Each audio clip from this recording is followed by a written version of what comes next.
नमस्कार, मैं हूं सौरभ शर्मा। कृषि कानूनों के विरोध में किसानों के धरने की आज 29 दिन हो गए, लेकिन गतिरोध जैसे का तैसा है। किसान किसी भी तरह की इसे मानने को तैयार नहीं है। कृषि कानूनों के समर्थन में इस बीच सरकार ने कल के लिए एक बहुत मेगा प्लान तैयार किया है, लेकिन उससे पहले आज फिर सरकार ने किसानों को बातचीत के न्योता देते हुए एक चिट्ठी लिखी। कृषि मंत्रालय के जॉइंट सेक्रेटरी विवेक अग्रवाल की इस चिट्ठी में किसानों से बातचीत का समय तय करने की अपील की गई है। किसानों की चिट्ठी के बाद सरकार ने जो प्रस्ताव भेजा है उसमें कहा गया है कि सरकार हर मुद्दे पर बात करने के लिए तैयार है। ये सरकार की तरफ से दूसरी चिट्ठी है जिसमें किसानों को बातचीत के लिए आगे आने और तारीख बताने के लिए कहा गया है।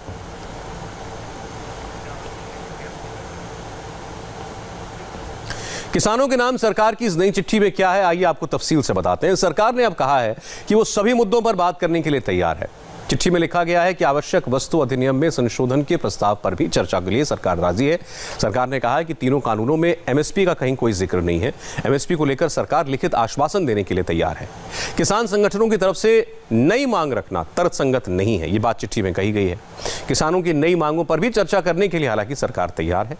बिजली के बिल और पराली के प्रस्ताव पर भी सरकार बातचीत के लिए राजी है। कृषि कानूनों के खिलाफ किसान सड़कों पर हैं तो सरकार किसानों के बीच भ्रम दूर करने की पूरी कोशिश कर रही है। कल प्रधानमंत्री मोदी देश के 9 करोड़ किसानों के खाते में किसान सम्मान निधि के 18,000 करोड़ रुपए ट्रांसफर करेंगे।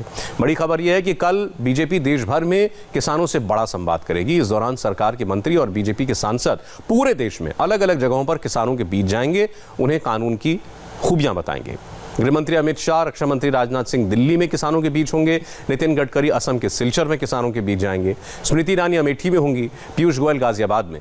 रविशंकर प्रसाद पटना में किसानों से बात करेंगे। आपको बताते हैं कि कल किसान संवाद कार्यक्रम में कौन कौन से मंत्री शामिल होंगे और किस किस जगह पर। जैसा हमने आपको बताया, गृहमंत्री अमित शाह और रक्षा मंत्री राजनाथ सिंह दिल्ली में होंगे। इनके अलावा ट्रांसपोर्ट मिनिस्टर नितिन गडकरी असम के सिलचर में जाकर वो किसानों के बीच उनसे बात करेंगे। स्मृति ईरानी अमेठी में जाएंगी और किसानों के बीच रहेंगी। कॉमर्स और रेल मंत्री पीयूष गोयल यूपी के हापुड़, पेट्रोलियम मंत्री धर्मेंद्र प्रधान ओडिशा के जगत सिंहपुर में किसानों के बीच जाएंगे। केंद्रीय मंत्री वीके सिंह गाजियाबाद में होंगे। कानून मंत्री रविशंकर प्रसाद पटना में किसानों से बात करेंगे। कल किसानों को प्रधानमंत्री मोदी अब क्या खास तोहफा देने जा रहे हैं, ये भी जान लीजिए। सरकार ने अटल बिहारी वाजपेयी की जयंती पर एक खास प्लान बनाया है। कल 25 दिसंबर को प्रधानमंत्री मोदी किसानों से संवाद करेंगे। 6 राज्यों के किसानों से बात करेंगे और किसानों को इन कृषि कानूनों की खूबियां बताएंगे। इस दौरान प्रधानमंत्री मोदी किसान सम्मान निधि की 2,000 रुपए की किश्त कल जारी करेंगे। 9 करोड़ किसानों के खाते में सरकार की ओर से 18,000 करोड़ रुपए ट्रांसफर किए जाएंगे। देश के सभी ब्लॉक्स में इस कार्यक्रम का आयोजन होगा और दावा किया जा रहा है कि इसमें 2 करोड़ किसानों को जोड़ा जाएगा। नोएडा से दिल्ली जाने वाले महामाया फ्लाईओवर पर भी आज इस बीच कुछ किसान ट्रैक्टर लेकर पहुंच गए। ये लोग विरोध में नहीं, किसानों के समर्थन में उतरे थे। एक तरफ पिछले 1 महीने से किसान जो है तीनों कृषि कानूनों के खिलाफ दिल्ली की सीमा पर डटे हुए हैं, वहीं दूसरी तरफ तीनों कृषि कानूनों के समर्थन में यहाँ किसान जो है दिल्ली और नोएडा के बॉर्डर महामाया फ्लाईओवर के पास यहाँ पे इकट्ठे हुए हैं और इनका कहना है कि तीनों जो कृषि कानून है ये किसानों के हित में है, इससे किसानों का फायदा होगा और इसको वापस नहीं लेना चाहिए। हमारे साथ किसान है, आप हमें ये बताइए कि आप कहाँ से आए हैं? ग्रेटर नोएडा जेवर क्षेत्र से आए हुए हैं और हम कृषि कानून के समर्थन में हमने अपना समर्थन देने आए हैं और ये तीनों बिल किसान के पक्ष में है और ये पास होने चाहिए। और जो ये लोग बैठे हुए हैं ये सब बाहर से आए हुए दलाल हैं और ये किसान नहीं है। किसान तो इस टाइम आपको दिख रहा है, यहाँ है किसान। तो कानून तो ये पास हो चुका है, आपके हिसाब से इस कानून में क्या क्या अच्छी बात है और कैसे किसानों को फायदा होगा? यहाँ में जो भी बात है सारी किसान के पक्ष की बात है, अच्छी बात है। जो भी कृषि का मूल्य है वो पूरा मिलेगा, किसान को दलाली खत्म हो चुकी है बीच से, उसीलिए अच्छी बात है, किसान खुश रहेगा इसी से। आप कहाँ से आए हैं? मैं जेवर के पास, मेरा गांव नंगला हुकुम सिंह है। मैं आपको बताऊं, आपके टीवी के माध्यम से, चैनल के माध्यम से मैं आपको बताना चाह रहा हूं, ये जितने भी लोग वहाँ किसान उनके रूप में बैठे हैं ना, ये सब तहसील पे जिले पे दलाली करते हैं। मेरी डिबेट कराओ इनसे, जो इनको बड़ा ज्यादा बड़ा नेता बनता हो, क्योंकि ये सारे लोग कहीं ना कहीं से फंडिंग हो रही है, पैसा आ रहा है और लग्जरी होटलों में सो रहे हैं। ये काय की वो कर रहे हैं, ये क्या प्रोटेस्ट कर रहे हैं, लोगों को परेशान कर रहे हैं। किसान खेतों में पानी लगा रहा है, ये कह रहे हैं कि किसान परेशान है। तो आपके हिसाब से इस कानून से कैसे किसानों का फायदा हो? आपको क्या क्या फायदा हुआ है अभी तक? सबसे अच्छा फायदा ये है कुछ किसान ऐसे हैं जो खेती नहीं कर पा रहे, वो कॉन्ट्रैक्ट खेती करा सके। जमीन थोड़ी छीन रहा कॉन्ट्रैक्ट वाला, भाई फसल की जो उपज होगी उसके पैसे लेने हैं उसे, और कोई जिंदगी भर के लिए एग्रीमेंट नहीं है। 2 साल के लिए कर लो, 4 साल के लिए कर लो। अगर आपको ये लगे कि भाई मुझे फायदा नहीं है तो अपनी पुरानी पद्धति से खेती करो, उसमें क्या दिक्कत है। तो आपको अभी तक इस कानून से क्या क्या फायदा हुआ है? हमें इस कानून से सबसे बड़ा फायदा तो ये है कि जो आढ़तियों के लिए कमा रहे हैं ना, ब्याज पे ब्याज ब्याज पे ब्याज ब्याज ब्याज, वो चीज खत्म हो गई। KCC बन गए, लोगों को बैंक से पैसा मिल जाए, बैंक वालों को 6 महीने में जमा कर दो, दोबारा फिर ले आओ। आप कहाँ से आए हैं? नोएडा से ही हम। ये कानून कैसे आप लोगों का फायदा कर रहा है? हम देख रहे हैं कि इस कानून के समर्थन में आप लोग हैं, तो इस कानून से अब तक क्या क्या फायदा हुआ है आपको? इस कानून से ये फायदा है कि जो दलाल थे, जो बीच में जो आड़तिया थे, वो खत्म हो जाएंगे। और जितने भी हैं दिल्ली में और जहाँ बॉर्डरों पे बैठे हुए हैं, वो सब दलाल बैठे हुए हैं। जो आड़तिया हैं, वो असली किसान अपने खेतों में है और वो अपना काम कर रहा है। आज समर्थन में आए हुए हैं यहाँ पे किसान, आप देख रहे हैं भारी संख्या में। आप कहाँ से आए? मैं ग्रेटर नोएडा से आया हूँ।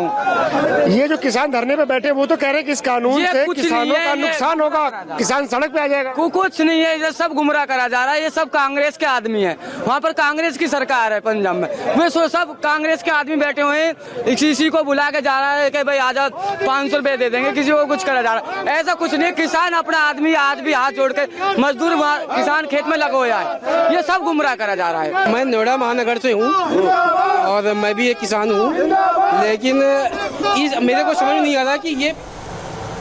और इन कृषि कानूनों के समर्थन में कुछ किसानों से मुलाकात करने के बाद इस वक्त कृषि मंत्री नरेंद्र सिंह तोमर बोल रहे हैं। इसी क्षेत्र से रहे और आज ये सारे किसान यहाँ सिर्फ इसलिए चलकर आए हैं क्योंकि ये कृषि सुधार बिलों का समर्थन करना चाहते हैं। इन्होंने सबने मिलकर मुझे समर्थन पत्र भी दिया है और इन्होंने यह भी कहा है कि कृषि सुधार बिल में संशोधन के मामले में सरकार को किसी दबाव में आने की ज़रूरत नहीं है। ये बिल वर्षों बाद संसद ने पारित किए और इससे किसान के जीवन में खुशहाली आएगी। मैं इस अवसर पर किसान मजदूर संगठन के सभी पदाधिकारी कार्यकर्ता सबका हृदय से बहुत बहुत आभार प्रकट करता हूं और उन्हें इस समर्थन के लिए धन्यवाद देता हूं। राहुल गांधी इस पे राजनीति कर रहे हैं, राहुल गांधी राजनीति कर रहे हैं इस पे। आपने देखा, वो कह रहे हैं कि 2 करोड़ किसानों का समर्थन उनके पास है, लेकिन उन किसानों के बारे में ना कुछ जानकारी दी, ना कुछ। झूठ की राजनीति राहुल गांधी कर रहे हैं इसके ऊपर। देखिए, राहुल गांधी जो कुछ बोलते हैं उसको कांग्रेस भी गंभीरता से नहीं लेती। देश का तो सवाल ही नहीं उठता है। लेकिन आज राष्ट्रपति और आज वो जब राष्ट्रपति महोदय के पास विरोध व्यक्त करने के लिए गए तो मुझे ये सब किसान खड़े हुए हैं। मैंने इनसे पूछा तो उन्होंने कहा कोई दस्तखत कराने नहीं आया कांग्रेस का आदमी और किसी किसान ने दस्तखत नहीं किए।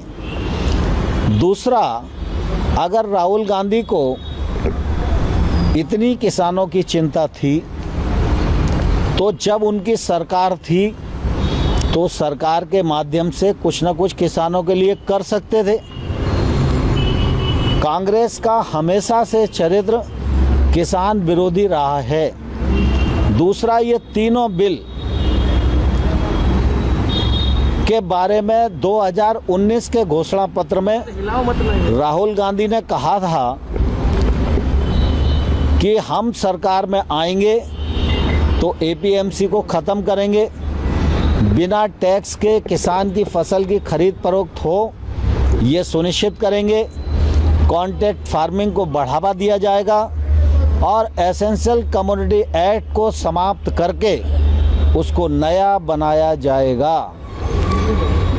अब मैं राहुल गांधी जी को कहना चाहता हूं कि 2019 में आपने जब अपना घोषणा पत्र जारी किया उस समय आप झूठ बोल रहे थे या आप आज झूठ बोल रहे हो, ये कांग्रेस को स्पष्ट करना चाहिए। 2 करोड़ दस्तखत फर्जी है, आपको लगता है ये फर्जी है? आप किसानों से बात करो। अभी आप शुरू कीजिए। देश वाले लोकतंत्र की दुहाई देंगे तो कौन बर्दाश्त करेगा? मैं करूँ, आपने अध्यक्ष से पूछ लो। हाँ जी, पूछिए। आज ये किसान आए हैं सपोर्ट करने। राहुल गांधी कह रहे हैं जब तक लॉज रिपील नहीं होंगे, जब तक ये तीनों लॉज वापस नहीं ले जाएंगे, किसान नहीं उठेंगे धरने से। ये आज उन्होंने क्लेम किया। राहुल गांधी तो ट्विटर पर तो कहे जी किसान तक के वास्ता उसका। राहुल गांधी तो ट्विटर पे कहे उसका किसान तक के वास्ता। किसान का वे है राहुल गांधी तो ट्विटर पे कहे। राहुल गांधी ने किराए के किसान है, वो जब तक किराया मिलता रहेगा। ये कहे तो सतपाल सिंह के आदमी ये भी किसान है, ये भी किसान है। 500 रुपए की दाढ़ी के आदमी देखिए, तक मिलता रहेगा, बैठते रहेगा। मैं एक बात कहना चाह रहा हूँ। आज तो मेरा इतना ही काम है कि हमारे ज़्यादातर लोग ये बागपत लोकसभा क्षेत्र के हैं। ये लोग इन्हें मुझे जो है कहने या तो हमको मिलवाओ कृषि मंत्री या मोदी जी से मिलवाओ, मोदी जी का नाम ले, मोदी से मिलवाओ। मोदी जी का धन्यवाद करना चाहते हैं कि आज़ादी के बाद पहली बार किसान आज़ाद हुए, और नहीं तो हम सड़क रोकेंगे। तो मैंने कहा भाई मोदी जी से मिलवाने का मैं नहीं कह सकता, लेकिन कृषि मंत्री से मिलवा दूंगा। तो कृषि मंत्री जी से मैंने जो है रिक्वेस्ट किया, विनती किया, उन्होंने समय दिया।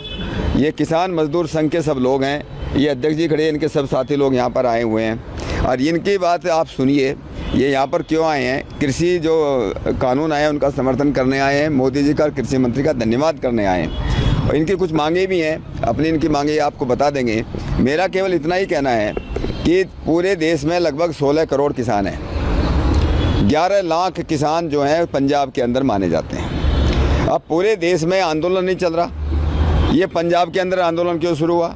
सारे देश में सबसे ज़्यादा मंडी का जो टैक्स है 8.5%, वो पंजाब में होता है।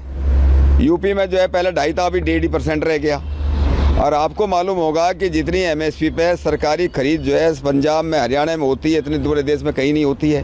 हमारे यहाँ के धान पैदा करते हैं हमारे किसान भाई, हमसे ज़्यादा जो है धान का जो है हमारे यहाँ एमएसपी खरीद नहीं होती, जाके हरियाणा में जाके बेचते। छोटे छोटे व्यापारी हमारे यहाँ से खरीदते हैं, जाकर सरकार को बेचते हैं। अभी नए कानून ने क्या किया कि भाई सबको कंप्यूटराइज रखना पड़ेगा, सब हिसाब किताब रखना पड़ेगा, कहाँ से खरीदे, कितना माल खरीदा।